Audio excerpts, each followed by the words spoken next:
வாங்க AR creation சமையலில் இப்போ பார்க்க போகிற ரெசிபி என்னென்னு பார்த்தீங்கன்னா பச்சரிசி மாவு எப்படி ப்ரிப்பேர் பண்ணுறது தான் இப்போ நான் செய்து காட்ட போகிறேன். அது பார்த்தீங்கன்னா ரொம்ப ஈஸியாக நம்ம குறைவான அரிசியை போட்டு நம்ம வீட்டிலேயே நம்ம செய்யலாம். இப்போ பச்சரிசி மாவு எப்படி செய்கிறதுங்கிறது இந்த வீடியோவில் ஃபுல்லாக பாருங்கள். ஸ்கிப் பண்ணாமல் பார்த்தீங்கன்னா எப்படி நான் செய்கிறதுங்கிறத உங்களுக்கு தெரியும். நீங்களும் இதே மாதிரி ட்ரை பண்ணி பாருங்கள்.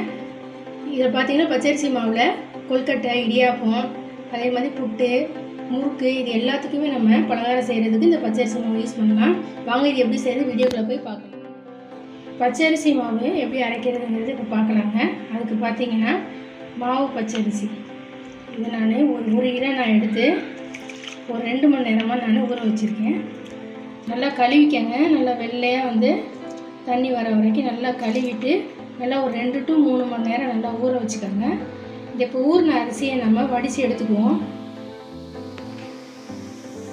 இப்போ தண்ணி இல்லாமல் பார்த்தீங்கன்னா அரிசி நல்லா வடித்து எடுத்துட்டேன் பாருங்கள்.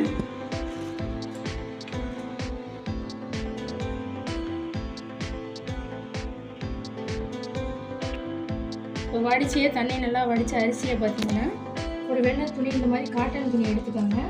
இந்த அரிசியை பார்த்தீங்கன்னா நல்லா பரப்பி விட்டு நல்லா உணர விடுங்க. அரிசியில் உள்ள மேலுள்ள ஈரம் மட்டும் நமக்கு உணரணும். ஆனால் ஊறி இருக்கணும் அரிசி. அந்த அளவுக்கு நம்ம சும்மா வீட்டுக்குள்ளேயே ஃபேனுக்கு கீழே ஒரு அரை மணி நேரம் மட்டும் இந்த மாதிரி போட்டு உணர விட்டுக்கோங்க. வெயிலில் காய வைக்கக்கூடாது. அரிசி ஒரு அரை மணி நேரமாக இந்த மாதிரி நல்லா உணர விட்டு காய்ஞ்சிருச்சு பாருங்கள். அரிசியில் ஈரப்பதம் நல்லா பாருங்கள். இப்படி எடுத்து பார்த்தீங்கன்னா கீழே விழுகணும். அந்த மாதிரி இருக்கணும். இந்த காட்டன் துணிக்கு அடியில் பார்த்தீங்கன்னா ஒரு நியூஸ் பேப்பர் போட்டுருக்கு பாருங்கள். அந்த துணியில் உள்ள ஈரம் பார்த்திங்கன்னா இந்த பேப்பர் நல்லா உறிஞ்சி எடுத்துடும். இப்போ நம்ம இந்த அரிசியை எடுத்து மிக்ஸி ஜாரில் சேர்த்துக்குவோம். நான் கொஞ்சமாக அரைக்கிறதுனால மிக்சியில் வீட்டிலேயே நான் அரைக்கிறேன். நீங்கள் நிறையா போட்டிருந்தீங்க குவான்டிட்டி நிறையா சேர்த்து நீங்கள் ஊற வச்சுருந்தீங்கன்னா நீங்கள் மிக்சியில் போய் அரைச்சிக்கோங்க. இதோ கொஞ்சம் கொஞ்சமாக நான் ஒரு 2-3 தடவை நான் போட்டு அரைச்சிட்டு உங்கள்கிட்ட காமிக்கிறேன்.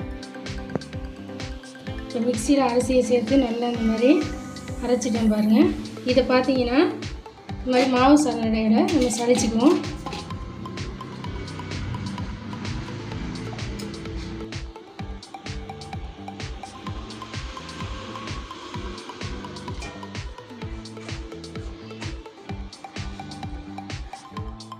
அரிசியை நான் மிக்ஸி ஜாரில் சேர்த்து நல்லா நைஸாக நான் சளிச்சு எடுத்துக்கிட்டேன்.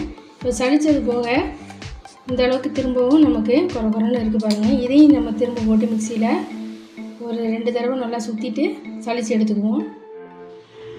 இப்போ நம்ம சளிச்சதில் 2வது தடவை சளிச்சதில் இந்த அளவுக்கு அரிசி மாவு இருக்குது. இதை நீங்கள் என்ன பண்ணுங்கன்னா நம்ம உப்புமா செய்கிறப்ப இதை ரவை உப்புமா ரவையில் சேர்ந்து அரிசி உப்புமாவை நம்ம செஞ்சோம்னா நல்லாயிருக்கும். இதை காய வச்சு இதை எடுத்து ஒரு டப்பாவில் போட்டு வச்சுக்கோங்க.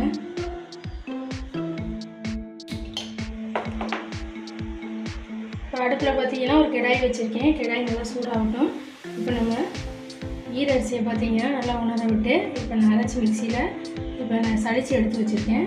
இப்போ இந்த மாவை பார்த்தீங்கன்னா கடாயில் நம்ம சேர்த்து வாசம் வர வரைக்கும் நல்லா வறுத்து எடுத்துக்குவோம். தீயை குறைச்சி வச்சுக்கிட்டு வருங்க. மாவு செவந்துடக்கூடாது.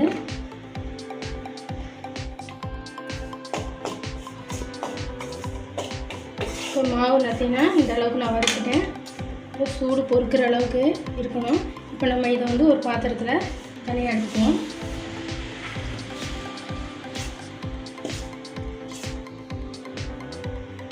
இதே மாதிரி எல்லாமே நம்ம வறுத்து எடுத்துக்கலாம். இப்போ எல்லாமே நான் வறுத்து எடுத்துட்டேன்.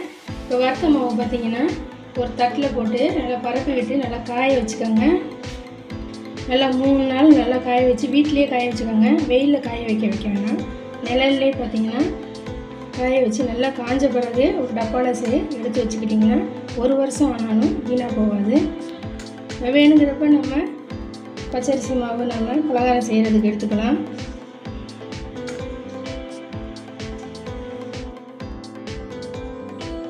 இந்த முறையில் பச்சரிசி மாவு ப்ரிப்பேர் பண்ணி பாருங்கள். சூப்பராக சாஃப்டாக நமக்கு கொழுக்கட்டை, இடியாப்பம் ஈஸியாக நமக்கு வரும். கண்டிப்பாக இதை ட்ரை பண்ணி பாருங்கள். இந்த வீடியோ பிடிச்சிங்கன்னா நம்ம சேனல் லைக் பண்ணுங்கள், சப்ஸ்கிரைப் பண்ணுங்கள், ஷேர் பண்ணுங்கள். தேங்க்யூ.